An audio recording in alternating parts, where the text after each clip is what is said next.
सरकारचाच या सगळ्या घोटाळ्यामध्ये सहभाग आहे. ज्या शेतकऱ्यांचं खऱ्या अर्थानं नुकसान होतं आणि त्याला पीक विमा मिळावा या अपेक्षेने तो त्याचे पैसे भरतो, पण त्या प्रामाणिक शेतकऱ्याला पीक विमाचा फायदा न मिळवून देणं हे सरकारच्या ज्यांची मानसिकता आहे शेतकरी विरोधी त्याच्यातलं स्पष्ट होते. बीड असेल, जळगाव असेल, असे जे या ठिकाणी या सरकारचे जे काही हिस्सेदार बसलेले आहेत, भागीदार बसलेले आहेत, अशा लोकांना शेतकऱ्यांच्या नावाने पीक विमा देण्याचं काम सरकारच्या माध्यमातून चालतंय. आणि हा आरोप नाही, ही वस्तुस्थिती आहे आणि हा पुरावा आम्ही विधानसभेत देणार आहे.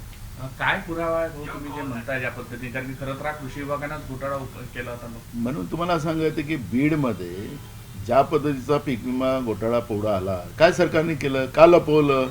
का नाही जनतेच्या समोर आणलं? आणि पुरावा द्यायची गरज नाही ना. पुरावा तर मी तुम्हाला बीडच्याच प्रकरणातून सांगतोय. आणि कृषी विभागाच्या काही अधिकारी त्याच्यात संगनमत आहे, पण काही कृषी अधिकाऱ्यांना वाटतं की हा या पद्धतीची ही लूट जनतेच्या पैशाची होऊ नये, आणि म्हणून काही कृषी अधिकाऱ्यांनी ही गोष्ट समोर आणली आणि तिथूनच या सरकारचं भ्रष्टाचाराचं शेतकऱ्यांच्या नावाने भ्रष्टाचार करायची पॉलिसी लक्षात आली आहे. मंत्री हरीश झिरवार यांच्या विभागाच्या एका क्लर्कला लाच घेताना मंत्रालयात कारवाई झालेली आहे. सरकारमध्ये प्रत्येक विभागातच या पद्धतीचं काम चाललंय. झिरवळ बिचारे आदिवासी आहे म्हणून त्याच्यावर या पद्धतीचं ट्रॅप लावून आम्ही किती स्वच्छ आहे असं दाखवण्याचा एक प्रयत्न करतो आहे. प्रत्येक विभागात राज्याच्या सगळ्या मंत्रालयामध्ये मोठ्या प्रमाणात पैसे घेतल्याशिवाय सही केली जात नाही, हे तो उघड सत्य आहे.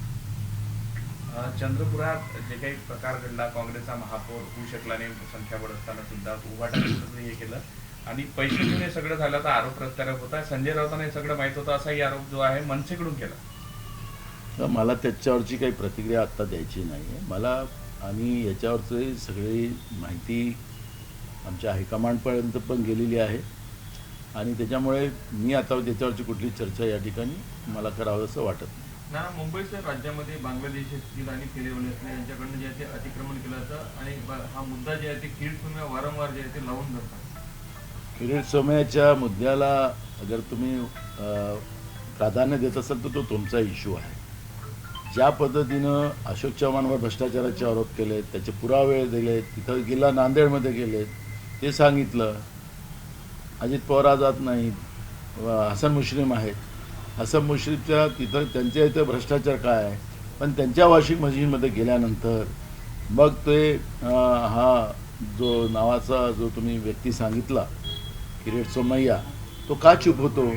त्यामुळे किती सत्यता आहे किती खोटं आहे हे सांगण्याचं काही कारणच नाही आणि म्हणून त्याच्यावर कुठलं वक्तव्य किरीट सोमय्यावर आम्ही द्यावं असं मला वाटत नाही. शिरवळ यांच्या मंत्रालयातील कार्यालयामध्ये एसीबीने छापा टाकलेला आहे, त्यामध्ये लाच घेताना जे ते रंगेहात पकडण्यात आले. बोललो त्याचा. मंत्रालय आमदारांसाठी आता नवीन आचारसंहिता लागू करण्यात आली आहे. का आमदारापेक्षा पैसे प्रचारादरम्यान त्यातली एक वेगळी समिती सुद्धा स्थापन. काय प्रश्न काय म्हटला?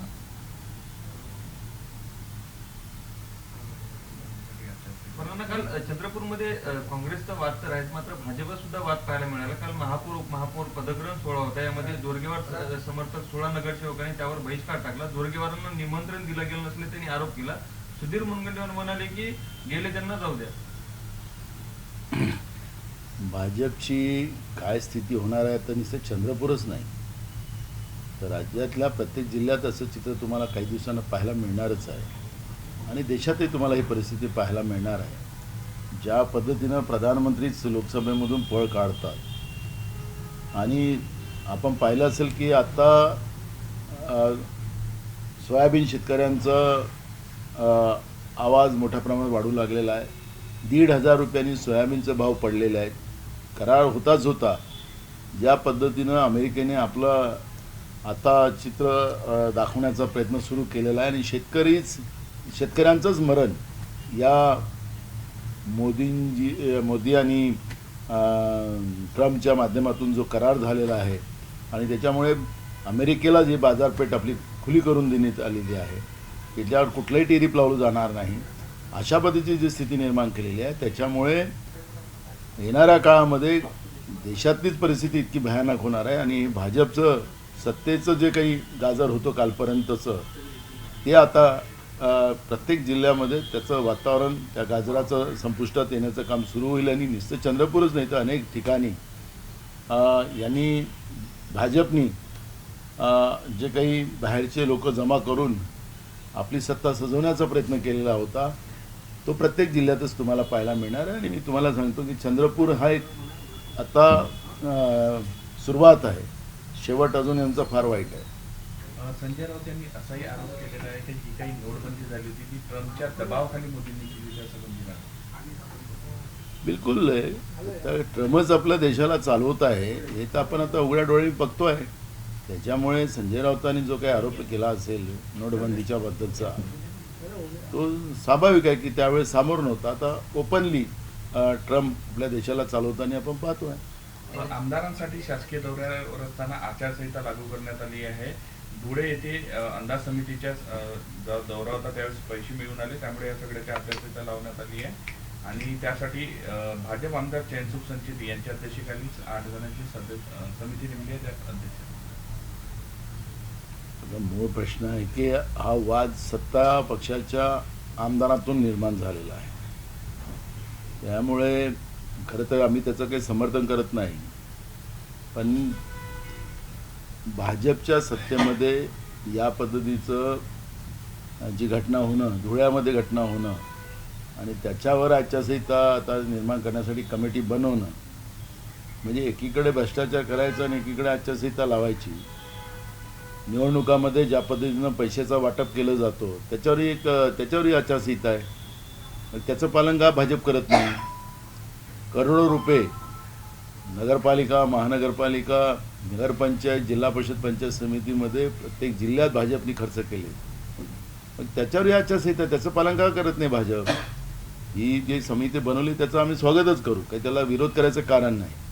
पण ज्या पद्धतीनं मतं पैशाने विकत घेण्याचा जो प्रयत्न, सत्तेचा फायदा घेऊन जनतेचीच तिजोरी एखादी घोषणा करायची आणि त्याचं प्रलोभन देऊन मतं घ्यायचे, तर हे त्याला आचारसंहिता आहे. पण त्या आचारसंहितेचं पालन भाजप करत नाही, सत्तेतले पक्ष करत नाही.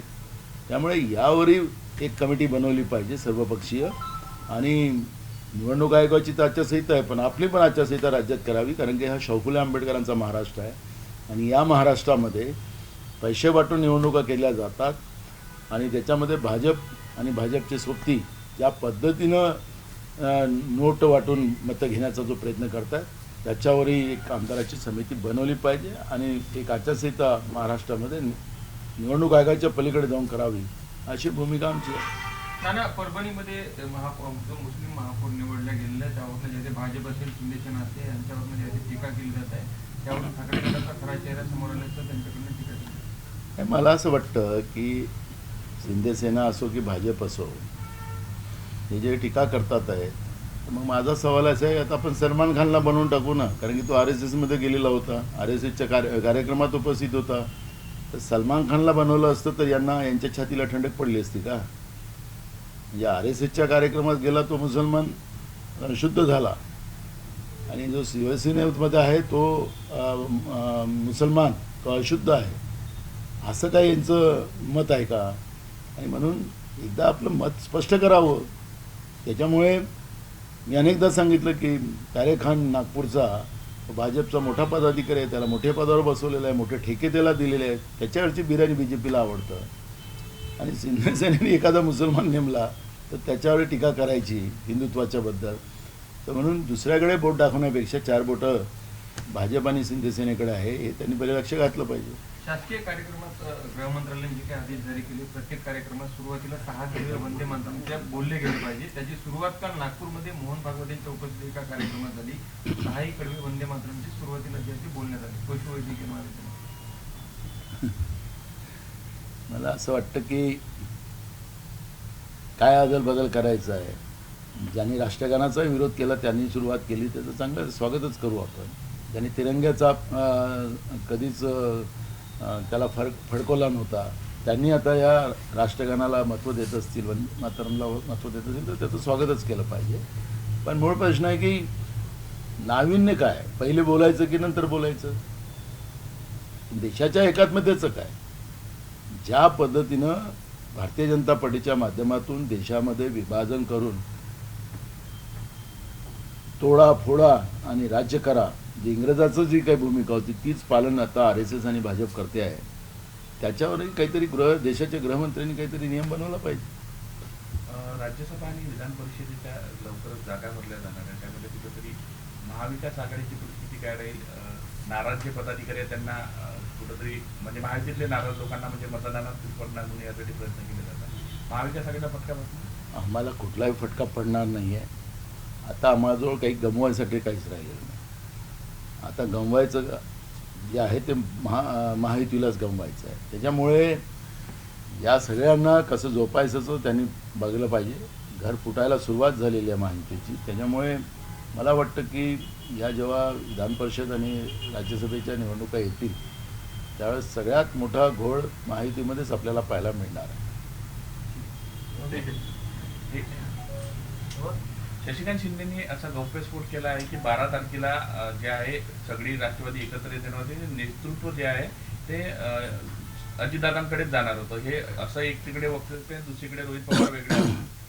बघा, मला त्याच्यावरचं कुठली प्रतिक्रिया आहे? त्यांचा पक्ष आहे, एक कुटुंब आहे त्यांचं पवार परिवार. त्याच्यामुळे काँग्रेस पक्षाने भूमिका जी घेतलेली आहे की या पवार परिवारांच्या जे काही आम्ही त्याचं सुरुवातीला स्वागत केलेलं आहे की कुटुंब एकत्रित यावं, हे आमच्याकडून स्वागत आहे.